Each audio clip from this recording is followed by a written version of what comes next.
ladies, it's Valerie. This is VEDA 16, which means tomorrow is VEDA 17, which means the next time there's a 17th in the month, that will be my due date. So that's pretty exciting. But today I am here to review the Bradley Class 4, which is the coach's role is the title of that class. But it discusses pain management and pros and cons to pain management, and also things that the coach, what the coach should do, how the coach should be, and all of that. So, all right. Again, I'm just gonna kind of be giving you my overview from our class. The vocabulary that week was analgesia, anesthesia, birthplace, birth team, medication, labor coach, motivation, natural childbirth, and nursery. The topics of the class, like I said, again, just emphasizing the importance of nutrition and exercise, and then, the relaxation practices, the review, and, drugs, myths, and birthing, what coaches often say, and the coach needs, what the coach needs to be. So, drugs, myths, and birthing. There were 8 myths that we kind of discussed, and I'll go ahead and read those to you. 1 is childbirth pain is unbearable and pointless. Myth 2 is childbirth drugs work. That is, drugs can help make childbirth pain-free or at least less painful. 3, childbirth drugs are safe for the mother. 4, childbirth drugs are safe for the baby. 5, drugs are given when the mother needs them most. 6, pain is better if delayed. 7, childbirth drug administration is painless. 8, it hurts so bad even with the drugs that I must warn everyone to insist on plenty of drugs. Just imagine how bad it would have been without the drugs. So just to touch on these, childbirth pain is unbearable and pointless. That's false, obviously.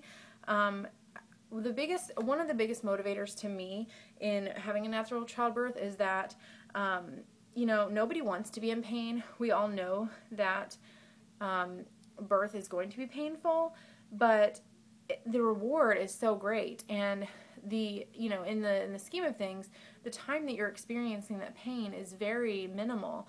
And I just constantly, am motivated by thinking about the reward in the end and being able to hold my baby unmedicated. And again, these are my hopes and my goals. I certainly haven't been there yet, but that is something that motivates me to go medication-free as long as possible. Myth 2 is childbirth drugs work. That is, drugs can help make childbirth pain-free or at least less painful. And again, these give actual examples and background and things, but I'm just reviewing. So, childbirth drugs can work. However, the big myth is that they don't always work. I know several people who have had very different experiences with childbirth drugs. They've still felt pain and pressure and sensations, which you should feel. But again, it makes it that much harder for your body to actually work and to labor. So, there are people who've had great epidurals and who've had great, pain medication, and they've had great labors, but it's not always the case. And I think that is the big myth, is that that they always work, that, you should go that route. But in reality, it can slowly labor down. It can confuse your body. Your body can not work as effectively. So you're drugged up, but you're not able to do anything productive. So that's kind of what that myth is. Myth 3 is childbirth drugs are safe for the mother. That's not necessarily true, which is why it's a myth. All drugs used in childbirth can be dangerous. Let's see. There are risks. That's why you sign a waiver when you do that. Very serious risks. There are risks of, I'm trying not to give like the really terrible ones, but you don't know your sensitivity. You don't know what your sensitivity is. You're not going to know until you receive those drugs. there's a lot of overuse of drugs, the oversensitivity is there. It can lead to, as serious things as brain damage or death. Now, again, I said I didn't really want to jump into the, those drastic ones. But, some of the risks, if you watch The Business of Being Born, I believe, and also Pregnant in America, they discuss the risks of epidural use and of, drug use during during labor. And there's quite a list of things: spinal headaches, back pain afterward, numbness and sensations. So again, there are just all sorts of different, I'm sorry, I don't have a list prepared, but there are all sorts of different reasons why, the drugs aren't necessarily even safe for you. The fourth myth, going hand in hand with that, is that childbirth drugs are safe for the baby. This is not, again, necessarily true. A lot of people say, oh, well, it doesn't cross the placenta. We know that now to be false. And the baby, can come out and they're not going to be as responsive. They're not going to breastfeed as quickly. Again, some people have absolutely no problems, but the fact of the matter is that drug is reaching the baby for however amount, whatever amount of time, and that's why a lot of these interventions lead to more interventions, because if the epidural drugs or the pain management drugs interfere with the baby and the baby's ability to handle the contractions, the baby might go into distress, and then you're left with maybe having to have an episiotomy and a forceps or vacuum delivery, and just down and down it goes with the line of interventions that might be needed, C-section. Myth 5, drugs are given when the mother needs them most. Only the mom knows how much pain she's actually in. Some women handle it by grunting, screaming, really, really lashing out. Others are more quiet and more reserved, and that's just how they deal with it. It doesn't mean necessarily that, they are more or less comfortable. And women, shouldn't be given the drugs necessarily just to quiet them down. And, a point that this makes is saying that the call for drugs may actually be a cry for support and encouragement rather than for the narcotics, but they might just not have that support system. So again, it's just portions of the labor might seem a little bit more painful than the actual birth of the baby. And so again, if you can find that support and those coping techniques during that time, you might be able to get through it, and get to a different spot in that labor. So you'll never know unless, if you take the medications, you'll never know kind of what you could have handled.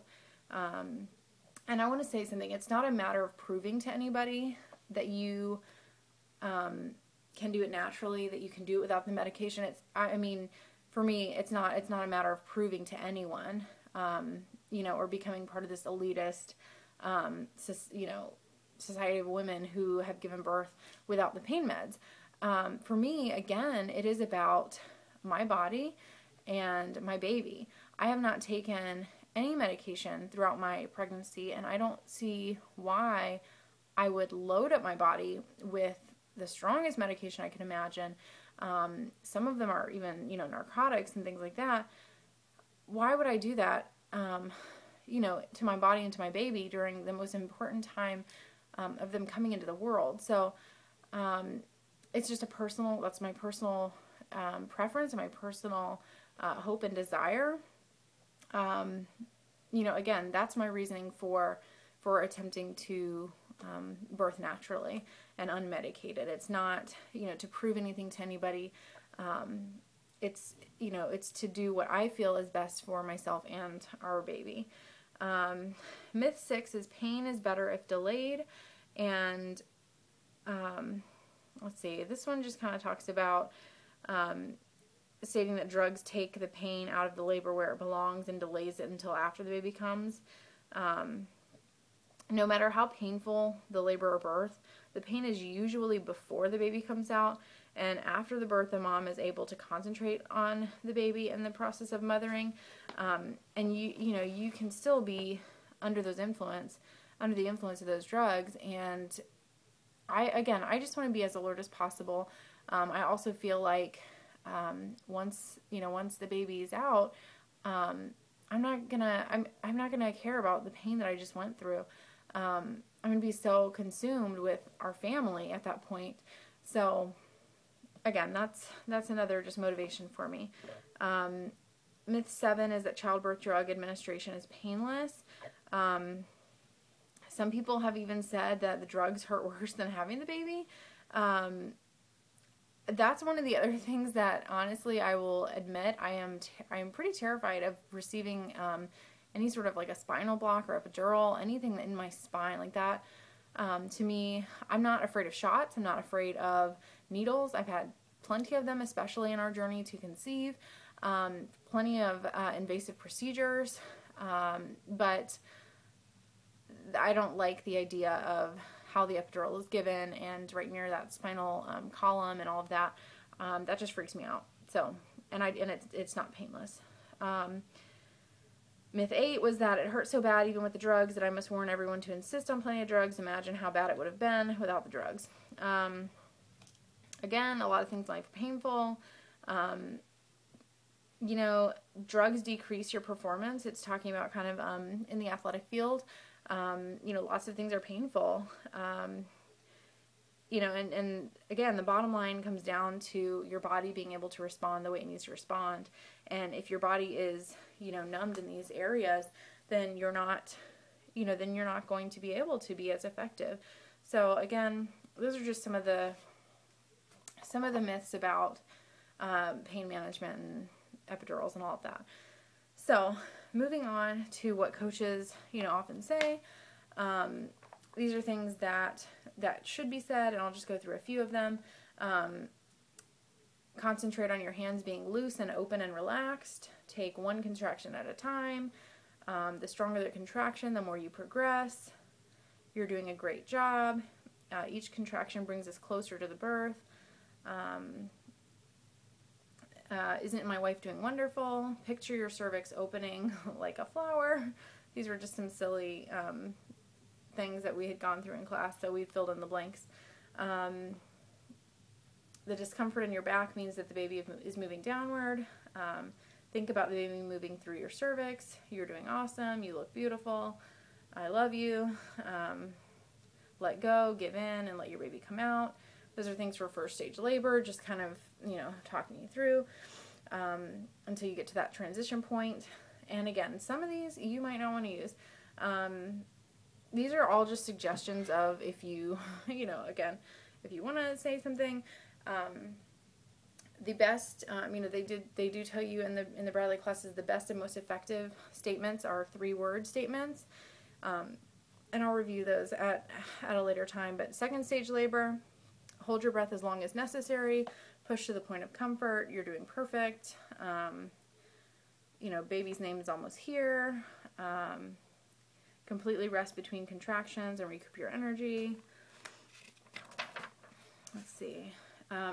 Just things that the coach needs to be enthusiastic. The love, Dr. Bradley says the love and encouragement from a trained coach can do more for the comfort and relaxation of his wife than any amount of medication.